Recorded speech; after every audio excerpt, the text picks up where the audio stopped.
Selamat datang di channel Pemuja Malam. Jangan lupa like, share, and subscribe ya. Terima kasih. Chapter 42. Mahasiswi baru.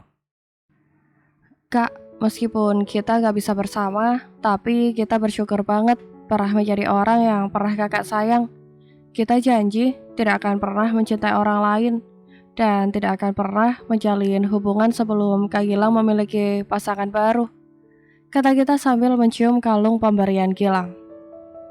Kita, Allah masih di sini, sana gabung. Kenta menarik tangan kita. Kita menggelengkan kepala. Kenapa? Kenta tidak mengerti jalan pikiran adiknya itu.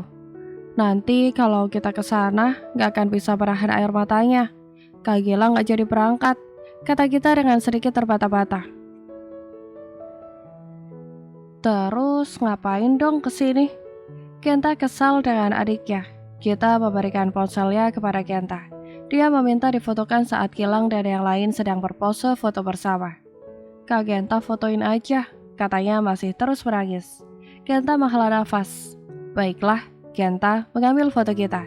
Kita mencoba tersenyum sambil berpose dengan dua jari di atas. Kita mengusap air matanya yang terus saja mengalir. Dia mulai tidak kuat melihat Gilang. Kenta menarik adiknya itu dalam pelukannya. Dia tahu sakitnya yang dirasakan sama kita. Kita pulang yuk, ajak Kenta. Kita menganggukkan kepala. Dia sudah puas bisa melihat Gilang untuk terakhir kalinya. Mau makan dulu nggak? Gak mau, tapi beli seblak aja, kata kita dengan sesenggukan. Kenta terkekeh dengan tingkah adiknya yang susah ditebak banget. Baiklah, tapi kita lemas, gak kuat jalan. Gendong. Ya ampun, untung gue sayang. Kalau enggak udah gue lempar lo tak. Omel Kenta.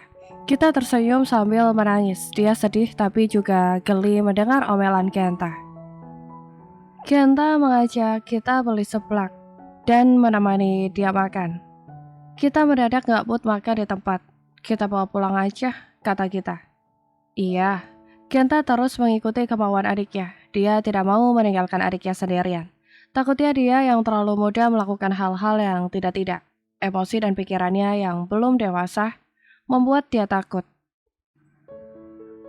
Kita menyisir rambutnya, lalu memakai sedikit lip balm di bibirnya. Selamat pagi mahasiswi baru, katanya sambil terkekeh. Dia melihat kalungnya lalu menciumnya.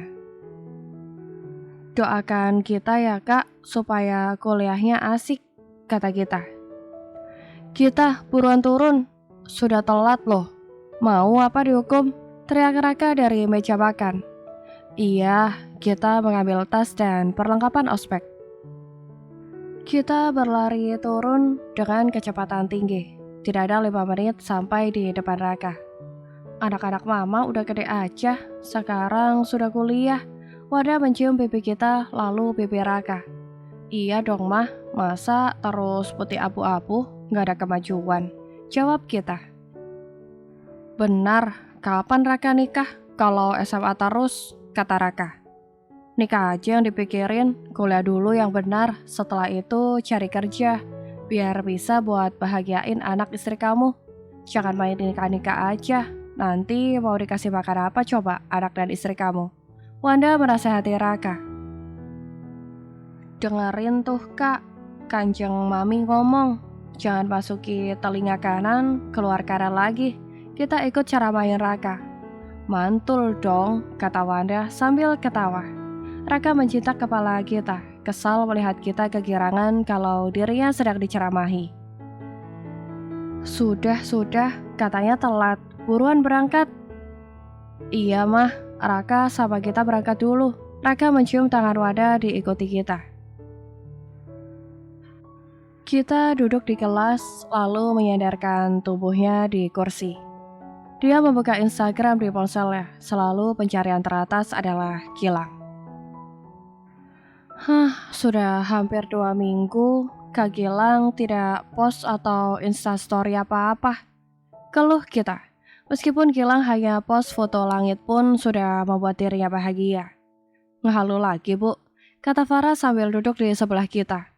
Diam, ujarnya sambil melirik tajam. Makanya, kalau nggak sanggup, kehilangan jangan sosokan berkorban terlalu dalam. Jadinya gila sendiri kan? Berisik, nggak adakah kata-kata mutiara lain selain itu? Dan gak bisakah lo berhenti menghalukan orang yang sudah bukan milik lo lagi? Dan yang pasti gak peduli sama lo lagi. Setiap hari ada saja yang membuat mereka berdua berdebat. Dan masalahnya sama, yaitu Gilang. Oh iya Far, tadi itu ada Kak Farhan datang dekatin gue terus ngajak kenalan. Cerita kita. Wah, keren dong. Kenapa sih lo kalau kenalan selalu aja sama orang-orang keren? Farah heran. Iya kan gue tokoh utamanya, kata kita sambil terkekeh. Idih, lo kata sinetron pakai tokoh utama segala. Tapi Git, menurut gue pepet aja. Jangan kasih kendor. Farah mengkompori kita. Lo gak usah ngomporin gue. Perasaan gue gak akan goyah sedikit pun untuk Kak Gilang. Mau nunggu sampai kapan? Lo mau jomblo seumur hidup? Nih ya, belum tentu kita tahu. Itu si Kak Gilang udah punya pacar atau sudah menikah belum di sana? Mana sekarang kita juga gak pernah lihat mukanya Kak Gilang kayak apa. Farah selalu emosi saat bahas Gilang. Yang pasti Kak Gilang akan tambah ganteng, putih, tinggi, kekar dan senyumnya tuh bikin semua cewek melayang tinggi. Kita membayangkan Gilang yang sudah tumbuh dewasa dan sangat gagah.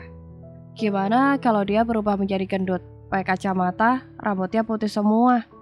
Far, lo bayangin Kak Gilang atau kakek lo? Benar juga. Kenapa jadi berubah kakek-kakek? Farah geli sendiri. Kit, tapi nih ya, kalau dipikir-pikir ya, Kak Farhan tuh seperti Kak Gilang versi kuliah, kata Farah. Kok bisa? Dia tuh ganteng, pinter, jago basket, dan sangat bijaksana. Gue rasa Tuhan sedang mempertemukan lo dengan penggantinya Kak Gilang deh. Farah menatap kita lekat, dia meyakinkan kita kalau Farhan itu penggantinya Gilang. Kita terdiam sesaat. Mendengar deskripsi tentang Farhan sama persis dengan Gilang semasa dia sekolah menengah. Mereka berdua menguasai hal yang sama. Tapi ada yang beda, kata kita. Apa? Yang bisa meluluhkan hati gue cuma Kak Gilang seorang. Kita mencium bandul kalung GG pemberian Gilang. Sungguh sangat sia-sia, mulut gue sampai berbisa pun tidak akan ada gunanya. Berbisa? Lo mau jadi ular? Kita tertawa. Maksud gue berbusa. Baiklah anak muda, mari kita hentikan omong kosong ini dan mulai belajar. Dosen sudah memasuki kelas. Anak muda, jangan berisik lagi. Ini demi masa depan kita sendiri, kata kita sambil meratap lurus ke depan. Sejak kapan hari bocah mikirin masa depan? Farah menggelengkan kepala, lalu ikut fokus mendengarkan dosen.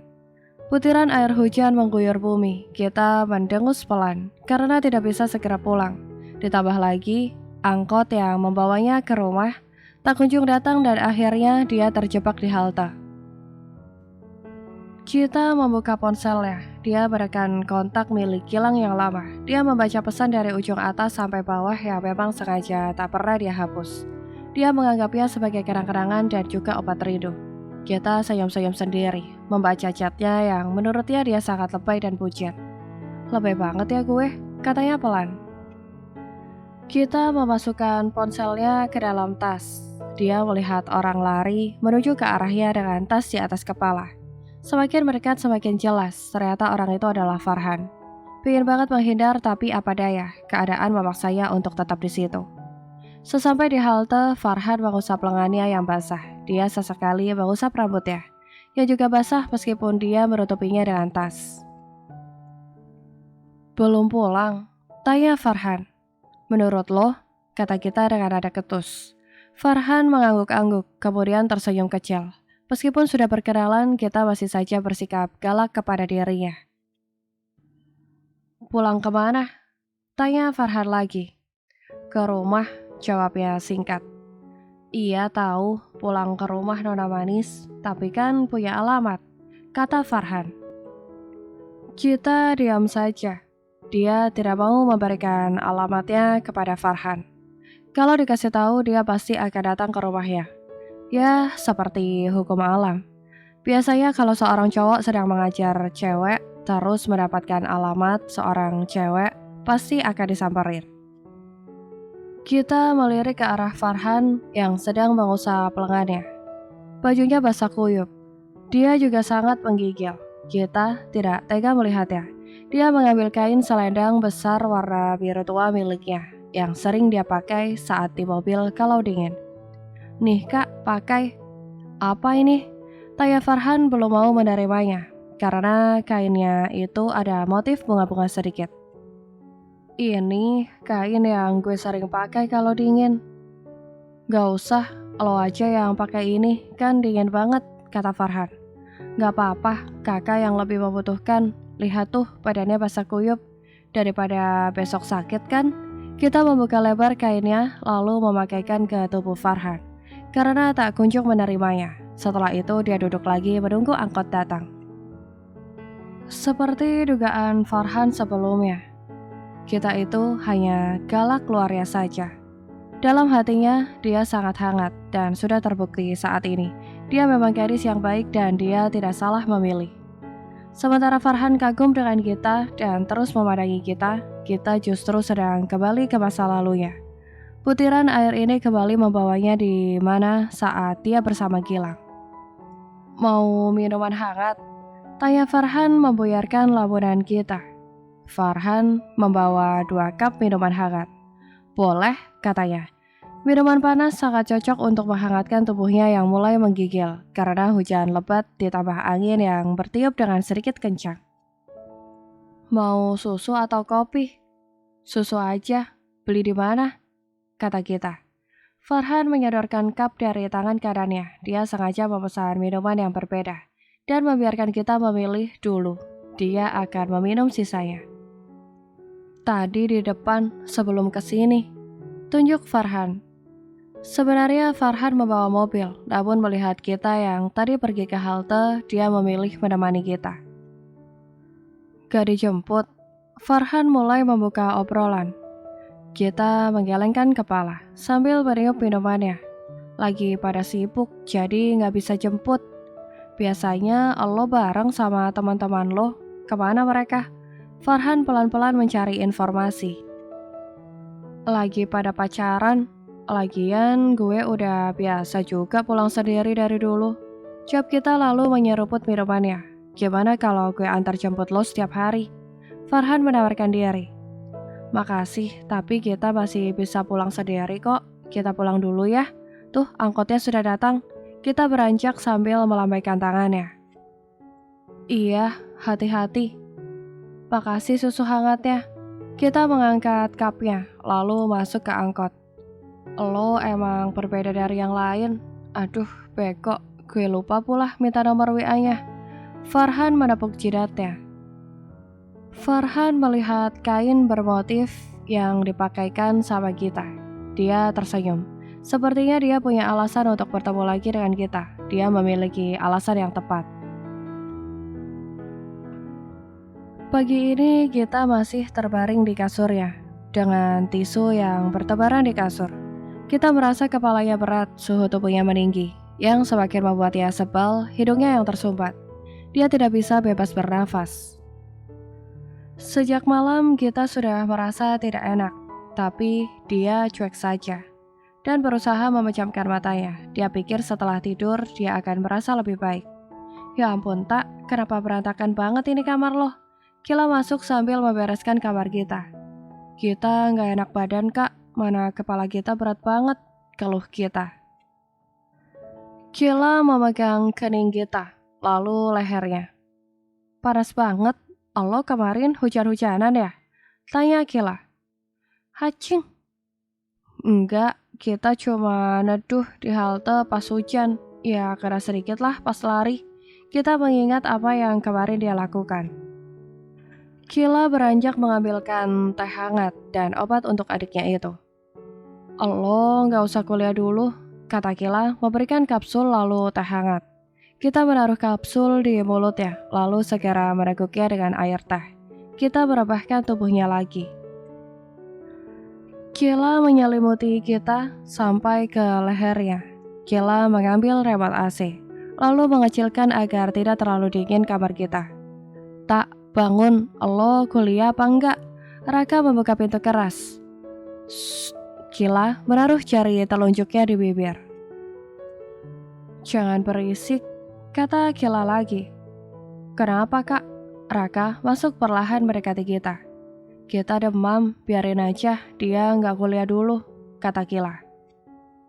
Baiklah, gue juga nggak bakalan kuliah. Raka melepas tasnya. Heh, kenapa nggak kuliah? Jagain kita, kasihan di rumah sendiri. Sebentar lagi Kak Kila juga bakalan ke kampus kan, kata Raka. Iya, tapi kan ada Bik Nana. Nggak apa-apa, sehari nggak kuliah juga nggak bikin bego kok, Raka meringis. Terserah lo deh, kalau gitu gue berangkat dulu ya. Kalau nanti panasnya masih tinggi, bawa aja ke dokter, pesan Kila. Iya kakak cantik.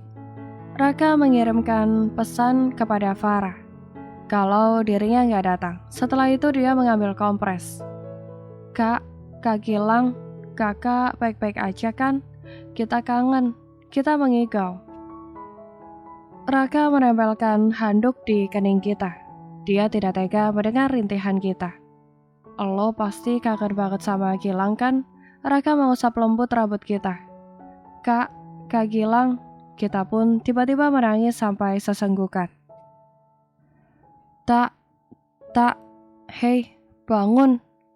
Raka menepuk pelan pipi kita agar dia bangun. Raka memeluk kita yang tak kunjung terbangun. Sesenggukannya hilang ketika kita terlelap. Mungkin obatnya sudah bekerja, sehingga kita terlelap. Bersambung.